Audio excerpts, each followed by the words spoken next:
Welcome back into the mental game, where this week's guest is Indy 500 champion Marcus Ericsson.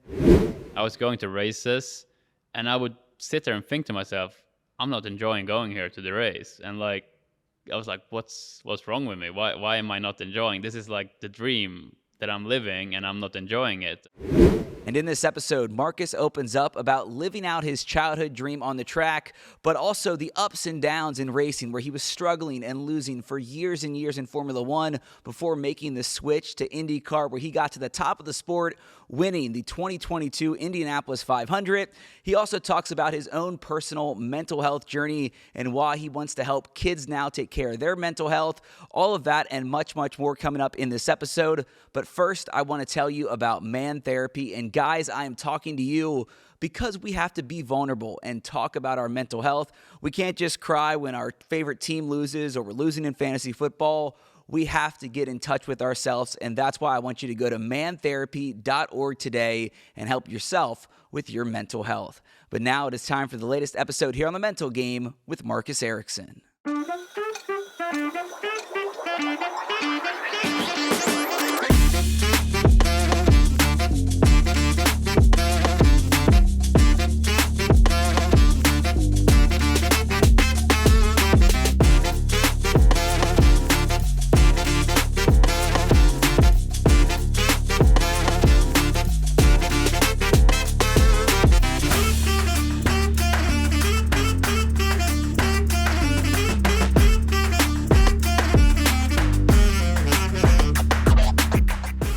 Welcome back into the mental game. As you can see, I got a very special guest sitting next to me, Indy 500 champion Marcus Ericsson. Marcus, appreciate you coming on the mental game. Thanks for having me. Yeah, we're just a couple weeks away from the big race now. So obviously we're going to talk about, what it was like to be able to win this race, preparing for it this year, your mental health journey, everything that's happened throughout your racing career.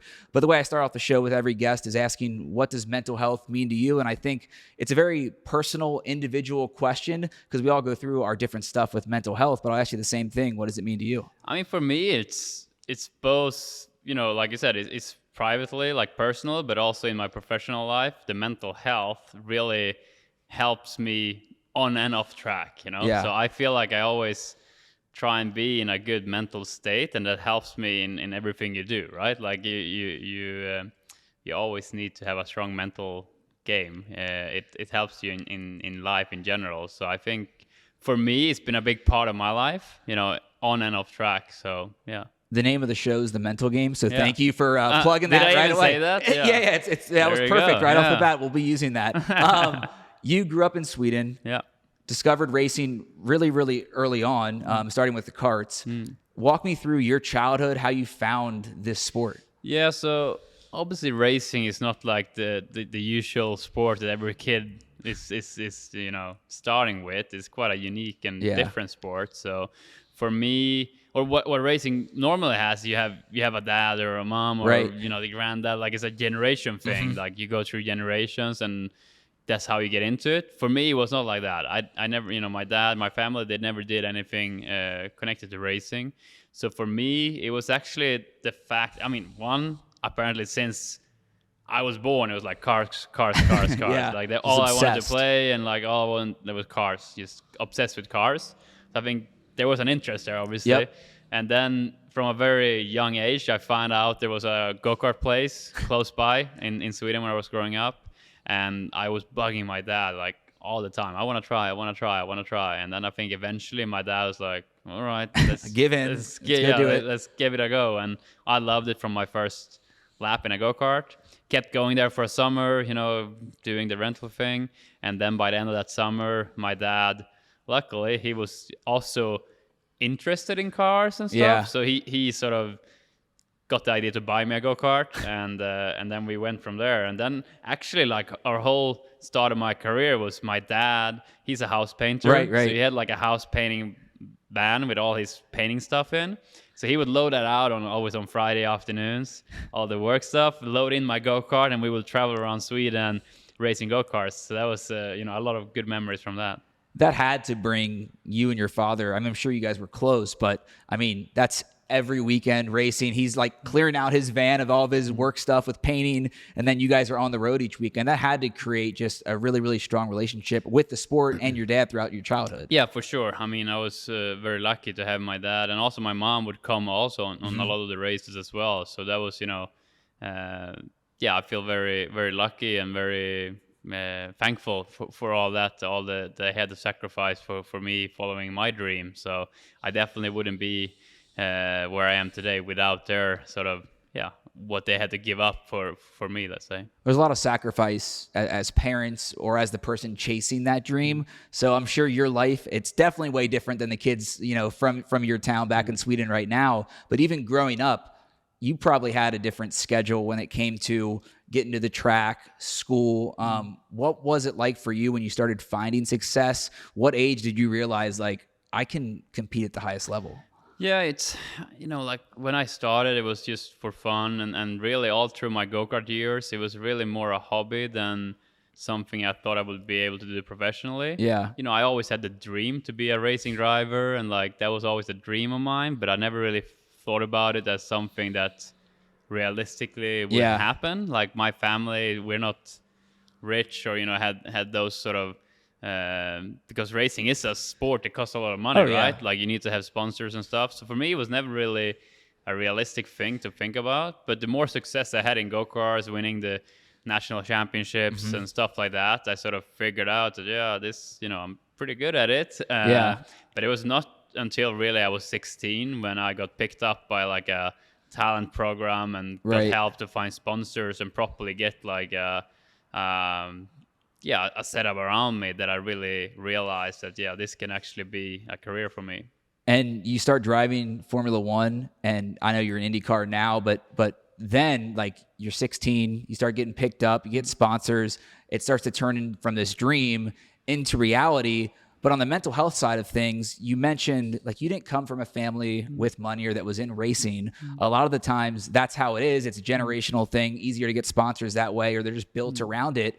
How were you able to handle the ups and downs and maybe the struggle chasing those victories when the results weren't coming, but you're getting to live the dream driving, but it had to be really hard on your mental health too? Yeah, I mean, I had to work very hard for getting where I am today, and I think that's helped, that mental side. I had to, even from an early age, work a lot. I remember sitting and looking at the phone catalog that we had back then, like just picking out different companies in my hometown, and I would call every single one of them and try and get them to sponsor me, and like all those things. Going out as a 15-year-old, going out to a company and speak to the CEO and trying to present like, hey, I'm a racing driver and I want to do this. Like all those kinds of things, I think built a big mental strength throughout my early part of my life. And then you go through your career as a racing driver, and that's the thing with racing, is one guy is winning and there is 30, 40, 50 guys that's not winning, and that's a mental side that you need to be very strong mentally to handle that and know how to use that to sort of drive you forward. So it's definitely been, it's been tough days. I went 8 years without winning a race when I went through my Formula One years and I came over to IndyCar. It was 8 years between winning, and those 8 years was definitely extremely mentally tough for me to go through, because I'm a competitor. I want to win, but I came out on the other side and then are winning regularly again. For you, one, I love the drive of being a 15-year-old, getting out the phone book and starting to call individual businesses and like ask them to sponsor you. And I'm sure you were asking for a way smaller amount of money than what you're getting sponsorships now, but like that drive, that determination, off the track had to, like, it's just so cool to hear that story. So thank you for sharing that one. But you talk about the 8 years of losing and not winning a race and like struggling. Was there a rock bottom, a depression, anxiety that filled or built up inside of you during those years? That's a good question, because during those years, I remember very specifically my last year of Formula One. I did 5 years of Formula One, and Formula One is, the biggest racing series in the world. It's every kid's dream to be a Formula One driver, and I had reached my dream, everyone's dream, and I was doing it. And my last year there, I was going to races, and I would sit there and think to myself, I'm not enjoying going here to the race. And like, I was like, what's wrong with me? Why am I not enjoying? This is like the dream that I'm living, and I'm not enjoying it. And it was really tough to sort of figure out what was going on for me. And I think that also drove me to coming here to America, because I needed a fresh start. I was sort of in a very downward spiral where I was not really enjoying what I was doing, and it was really tough mentally for me to go to those races and not feeling like, you know, I really felt almost guilty to not enjoying something that should be the best thing in the world. Yeah. So I don't know if it was a depression or not. I'm not sure, but it was definitely mentally tough, and I sort of decided to break it up and go all the way to the other side of the world and go to America and try my career out here, and it really gave me a fresh start. Did you feel like you could tell your parents or friends or colleagues on the track about how you were feeling? Because the stigma around mental health, I think we're about the same age. Like when we were growing up, you didn't talk about it at all. Did you feel like you could voice that? Did you talk to, anyone about how you were feeling? No, it is a stigma around, and I think in sports in general and racing in general, people don't really like to talk about it. People like to think it's a weakness to talk about it. I think it's the opposite. I think it's a strength to talk about it. But yeah, back then when I was going through that, I was not really sharing it so much.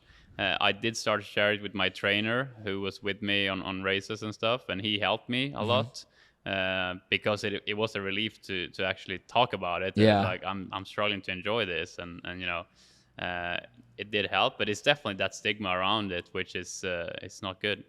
When you moved to America to get that fresh start, you're still racing, you're still chasing that dream, but what did it do to help you mentally, where you were able to obviously have more success on the track, but personally you go through that, struggle period with your mental health and not winning on the track? How did it kind of give you that fresh start? Were there different people you met, just getting a new scenery? What really sparked it for you? Yeah, it was, a new scenery, a new sort of, I felt like a fresh page, and like I was getting somewhere where people didn't really know my past that much. So it was sort of a fresh start and new people to work with.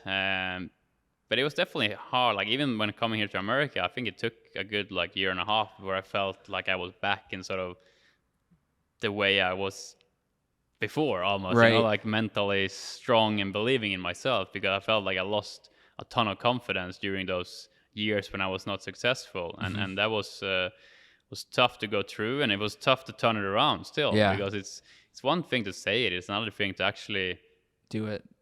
And believe it, and that took a while for me. I mean, personally and professionally, you have to figure out how to love yourself, have that self-confidence. How were you able to turn that around? Did you start reaching out to people? Because it's hard to move to a new country, no family, friends here. Also, it's a new league you're going into, racing IndyCar. I mean, how did you find that self-confidence again? I mean, it was a lot of work with myself. I did a lot of, mental work with mental coaches. I've always been curious about mental training, and it's always been a big part of my career to work with different mental coaches. But I do think when I met my wife was just after a year or two when I came here to America, and that really helped me as well to share things with her and have her support, and that really helped me to sort of take the next step, and the personal life and the professional life are so tied together that when I got her by my side, it really clicked for me, and it really helped me come out on the other side in a way, in a very strong way. You get that fresh start. You switch, like I said, from Formula One to IndyCar. Then you start winning. You have the success. I mentioned winning the Indy 500, which has to be a dream come true, amazing, crazy moment. And if I remember from listening to other interviews you've done, I mean, you watched the Indy 500, back in Sweden, right? And so what did you remember about it? What did that motivate you? Or how did that motivate you when you switched to IndyCar? Yeah, so from my early age, I remember watching the Indy 500 with my dad. We would watch late on Sunday nights, watch IndyCar, because we had a Swedish guy called Kenny Brack who used to race in the 90s and early 2000s, and he was quite famous in Sweden, and I remember watching and seeing him win the 500 in 99, I think it was, if I don't remember correctly. I think 99, you're right. Yeah, and then already then, it was somewhere in the back of my head that I wanted to become a IndyCar driver one day and try or drive the Indy 500. So ever since then, that was when I was 9 years old or 8 years old, I had that dream. So to finally become and win the biggest race in the world was, definitely a dream come true. That moment when it comes true and you're celebrating the milk, the photos, the interviews, the celebration with your family, with your team, with your wife. Take me back to that dream come true moment and what it was like being in your shoes, looking around in that moment. Yeah, I think first of all, it was, about a lot of emotions. Like I remember taking the checkered flag and I was screaming constantly for like 2 minutes, not saying anything, just screaming because I had so much emotions inside of me. Like I just had to get out there. So I pretty much screamed my voice out for 2 minutes.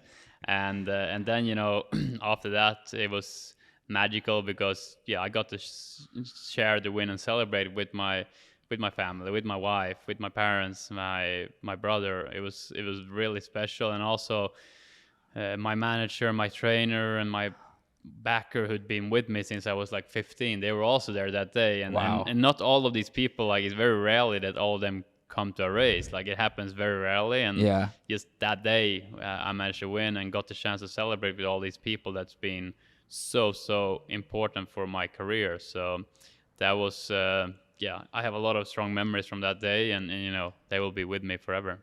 You mentioned all the people around you. I think that makes a big difference when talking about your mental health. You've already talked about your wife. We've mentioned your dad and your parents, but just surrounding yourself with people that, one, care about you, love you, can help you. How much did that help you during that time, that transition, getting you to that win?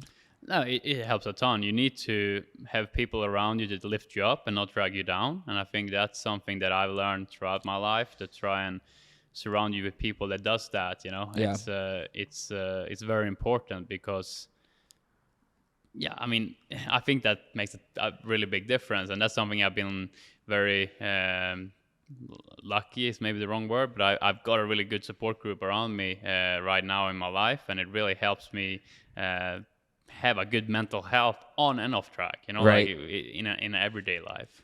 For you win the Indy 500 in 2022 last year, really close. Second place, runner-up finish, a little bit of controversy at the end. How did you not let a moment like that, where I'm sure you want to become, I think it would have been the first back-to-back champion in over 20 years. How did you not let yourself go into, a really, not rock bottom, but a sad state when you're that close and you feel like maybe there was some controversy at the end too? Yeah, that's another, mental challenge that you have to live through. And I was sad and upset for a while. And then I sort of had to turn a page and move on and then turned it around. So now I've used that ending as like motivation, like as a fuel to the fire. And it's been like driving me through the winter, through my hard training sessions. I sort of had that goal and had that memory of losing out and being so close to winning again. And that's sort of, for me, it's a lot about, there will always be moments where things don't go your way, right? But it's about how you let that affect you and what you do with that I think is very important. And that's something I learned, that like when things don't go your way, try and learn from it and then use it as motivation to become better. And I feel like, as again, we're 3 weeks out from the race, that probably fuels the motivation now as we get closer and closer. You've had a taste of winning it, but obviously you want to do it again and have that same moment. That's the problem with winning the Indy 500. You know how great it is and how special and unique it is, that you just want to do it again and again and again. So it's exciting. The month of May is the best month of the year for us. So I'm excited. I know what I need to do to win it, and that's a great thing because there's not very many that does know how to win it in the field. So it's a strength, but it's a super hard race. It's very competitive, so it's gonna be a big challenge. But I'm really excited about it.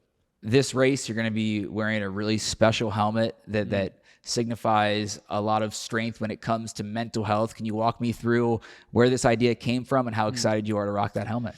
Yeah, so I'm teaming up with Riley Children's Foundation, the Children's Hospital here in Indianapolis. I did it already last year for the Indy GP that's leading up to the Indy 500, and that was such a cool thing to see what they do for the community, and it really gave me a lot of motivation and seeing kids how they're fighting and what Riley does with all the kids.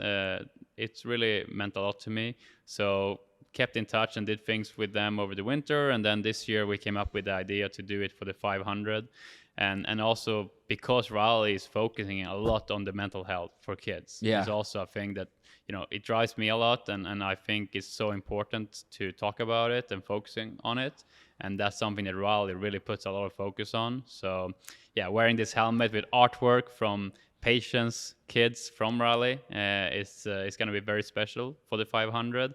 And then after the race, we're going to auction the helmet out, and all the proceeds will go to Raleigh and all their work that they're doing. That's incredible. And to have that, like, you're not just partnering with a foundation to raise money for mental health resources, which is amazing.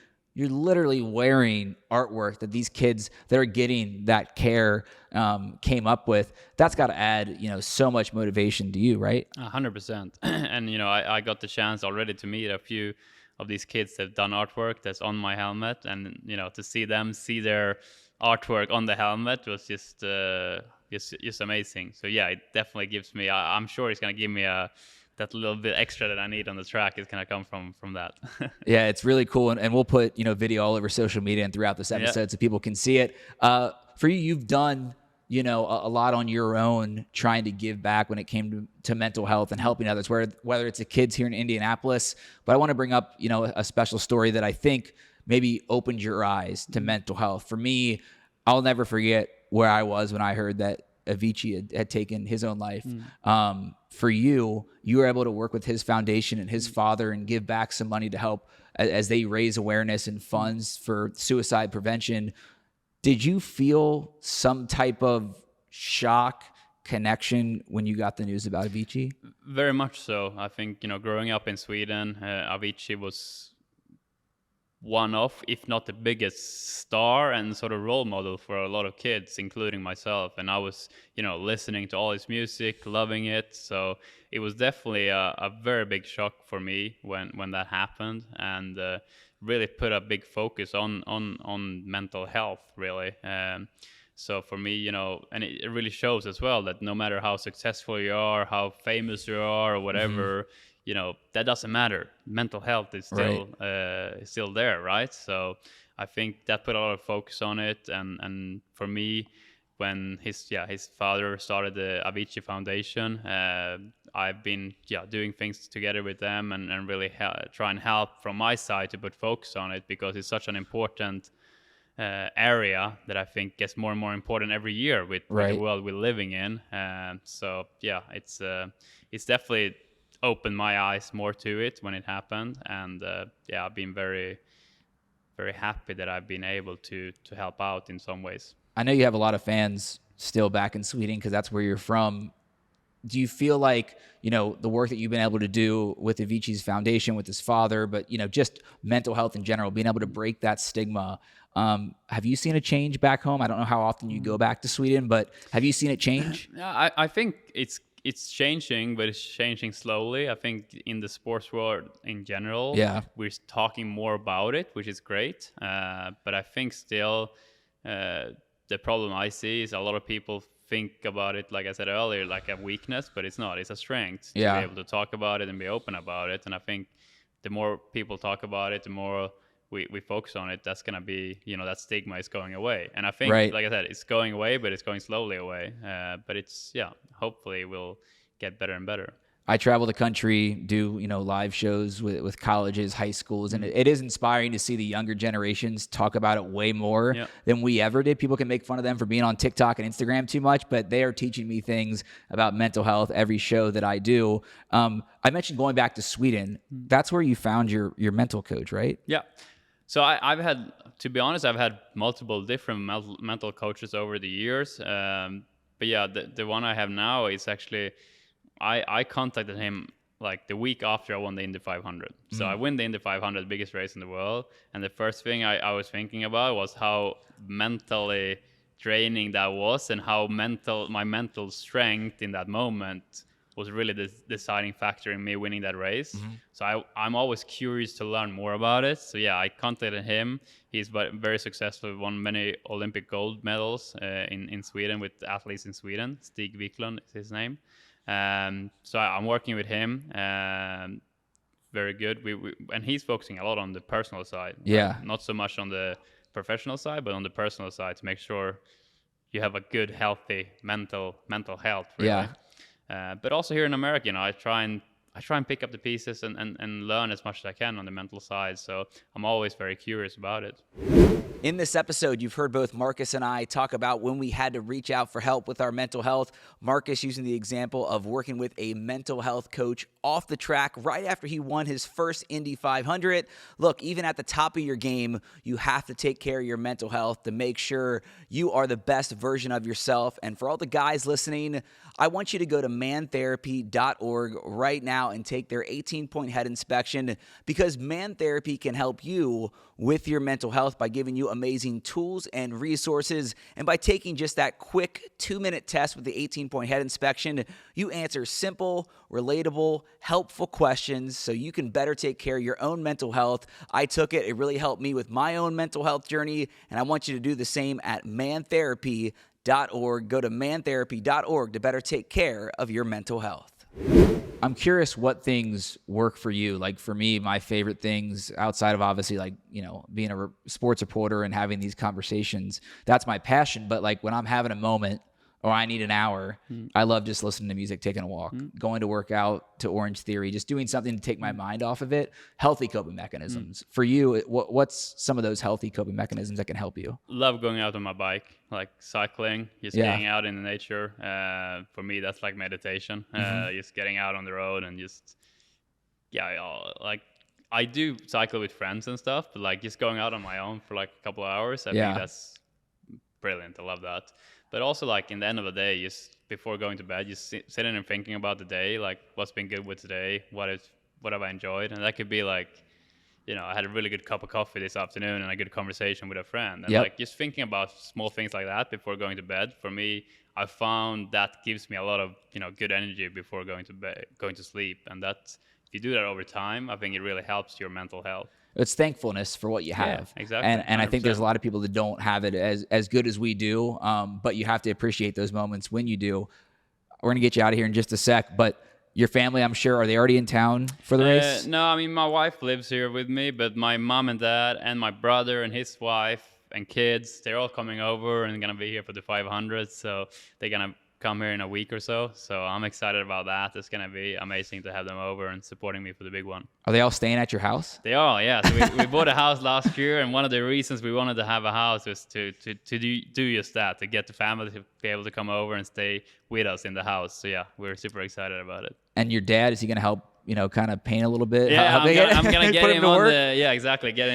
Put him into work and then try. My wife is very, she want to change the color of the bedroom walls there. So yeah, he's going to be busy. Don't worry. All right, good. We'll put him to work. I'll ask you two more things. Just key to success going into this year's race to be able to become a 2-time champion.